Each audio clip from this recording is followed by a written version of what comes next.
IGNOU MA political science, MPS 003 Bharat लोकतंत्र और विकास। इस सीरीज का आज चैप्टर नंबर 21 है, जिसका नाम है क्षेत्रीय असंतुलन। क्षेत्रीय असंतुलन सबसे ही स्पष्ट है। किसी देश के अंदर विभिन्न क्षेत्र या राज्य के बीच जो असमानता है उसे ही क्षेत्रीय असंतुलन कहते हैं। तो इसका एक व्यवस्थित अर्थ और परिभाषा देख लेते हैं। तो पहला परिभाषा, जब किसी देश के भीतर अलग अलग राज्यों या क्षेत्रों के बीच आर्थिक, सामाजिक और बुनियादी ढांचे के विकास में भारी अंतर या असमानता होती है तो उसे क्षेत्रीय असंतुलन कहा जाता है। तो अब भारतीय संदर्भ में हम लोग देखने का प्रयास करते हैं। तो भारतीय संदर्भ में भारत में कुछ राज्य जैसे महाराष्ट्र, गुजरात, तमिलनाडु, पंजाब आर्थिक रूप से बहुत आगे है, जबकि कुछ अन्य राज्य जैसे बिहार, उत्तर प्रदेश, उड़ीसा, मध्य प्रदेश विकास के मामले में काफी पीछे रह गए। इसे अक्सर अग्रणी बनाम पिछड़े राज्यों के रूप में देखा जाता है। क्षेत्रीय असंतुलन के मुख्य कारण, भारत में ऐसे असमानता के पीछे कोई एक कारण नहीं बल्कि यह कई कारणों का परिणाम है। सबसे पहला ऐतिहासिक कारण। ऐतिहासिक कारण में हम लोग देखने जा रहे हैं औपनिवेशिक कारण, ब्रिटिश रूल। औपनिवेशिक नीति, ब्रिटिश शासन ने केवल उन्हीं क्षेत्रों का विकास किया जो उनके व्यापार और राजनीतिक हितों के लिए अनुकूल थे। उन्होंने मुख्य रूप से तटीय प्रेसिडेंसियों जैसे बॉम्बे, कलकत्ता, मद्रास में बुनियादी ढांचे, बंदरगाहों, उद्योगों का विकास किया, जबकि देश के आंतरिक हिस्से विशेषकर पूर्वी और मध्य भारत अछूता रह गया।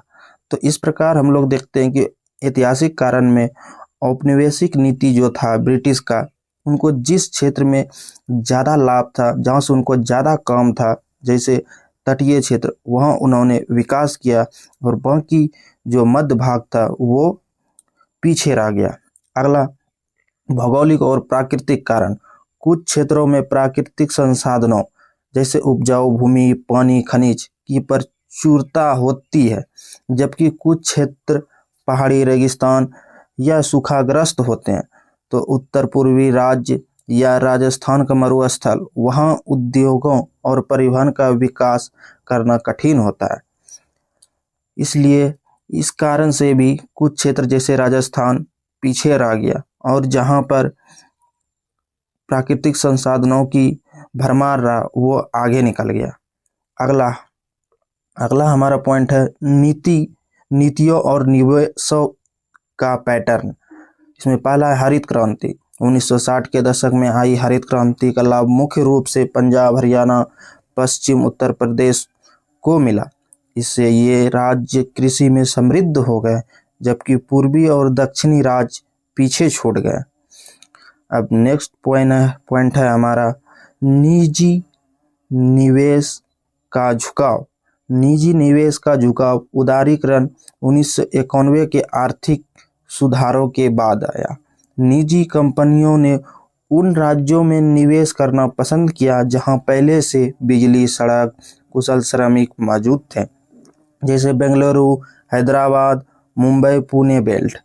इससे विकसित और पिछड़े राज्यों के बीच की खाई और चौड़ी हो गई। क्षेत्रीय असंतुलन के विभिन्न आयाम।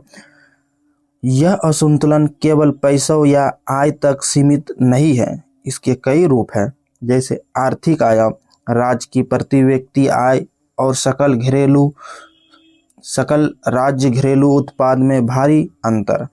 सामाजिक या मानव विकास आयाम, साक्षरता दर, शिशु मृत्यु दर और स्वास्थ्य सुविधाओं में अंतर, जैसे केरल में साक्षरता और स्वास्थ्य सूचकांक बहुत ऊंचे हैं, जबकि बिहार या छत्तीसगढ़ में स्थिति कमजोर है। तो इस प्रकार हम लोग देखते हैं कि आर्थिक आयाम एवं सामाजिक विकास आयाम भी काफ़ी महत्वपूर्ण है। अगला बिंदु है बुनियादी ढांचा। बिजली की उपलब्धता, पक्की सड़कें, इंटरनेट कनेक्टिविटी और बैंकिंग सेवाओं का असमान वितरण, जिसके कारण असमानता को और जन्म दिया गया। नेक्स्ट है राजनीतिक परिणाम और प्रभाव। क्षेत्रीय असंतुलन केवल एक आर्थिक समस्या नहीं है, यह भारत के लोकतंत्र और संघवाद को प्रभावित करता है। क्षेत्रीय आंदोलन का उदय, जो ये क्षेत्रीय असमानता है, इसके कारण क्या क्या परिणाम देखने को मिलता है, अब हम लोग उसे देखने जा रहे हैं। तो क्षेत्रीय आंदोलन का उदय, विकास में पिछड़ेपन की भावना के कारण अलग राज्यों की मांग उठती है। उदाहरण के लिए बिहार से अलग होकर झारखंड, मध्य प्रदेश से छत्तीसगढ़ और आंध्र प्रदेश से तेलंगाना का बनना आर्थिक उपेक्षा और क्षेत्रीय असंतुलन का ही परिणाम था।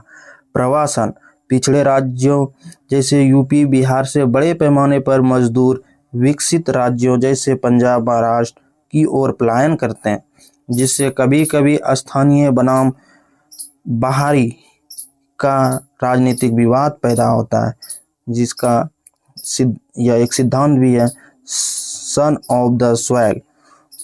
उग्रवाद और असंतोष, देश के जिन हिस्सों में विकास नहीं पहुंचा, जैसे मध्य भारत के आदिवासी क्षेत्र या उत्तर पूर्व, वहां नस्लवाद और अलगाववाद जैसी प्रवृत्तियों को बढ़ावा मिला। तो इस प्रकार क्षेत्रीय असंतुलन के कारण क्षेत्रीय आंदोलन का उदय, प्रवासन, उग्रवाद और असंतोष जन्म हुआ। अब इसमें क्या सुधारात्मक उपाय किया गया उसे देखते हैं। राज्य के प्रयास और सुधारात्मक उपाय। भारत सरकार ने इस असंतुलन को कम करने के लिए समय समय पर कई नीतियां अपनाई है।